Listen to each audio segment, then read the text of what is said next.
Kakak Ayub, ya. Hello, Kevin, yes. Yeah, try to around a few places Okay. around the island. Alright. Okay, let's go. Okay, let's go. Kita memancing cara tradisional di Raja Ampat. A lot of this. Hopefully. Bawa yang paling banyak ikan yang besar-besar. Yang sampai tangan melecet kalau mau tarik tu. Ya. Ada juga mata. Kita tak dapat manta, sayang. Ya, alhamdulillah.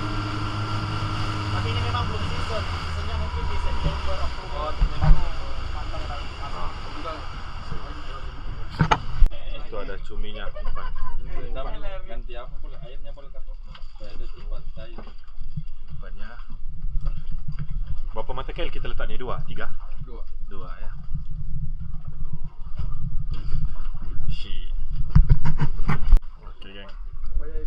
Kita sudah mula. Air di depan. Kai duduk di tepi kanan. Okey. Tunggu dan lihat. Sambil-sambil layan kopi. Belum ada hasil lagi, baru pindah tempat ni. Mudah-mudahan ada ni.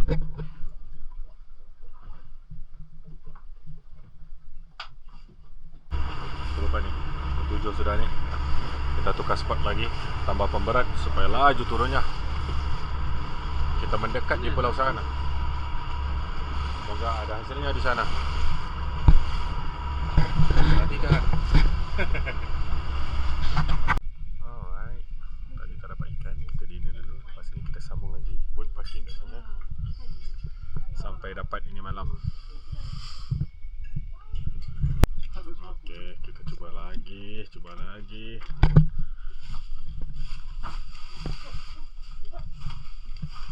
Kawan.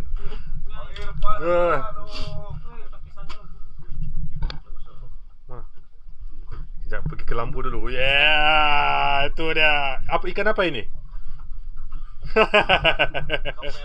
Kakak merah. Oh, okey, cantik. Boleh dah, sudah. Woo! First one.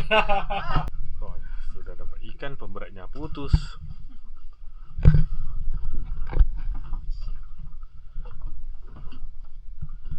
Okey, kita tambah pemberat baru. Okey, memang ada ini.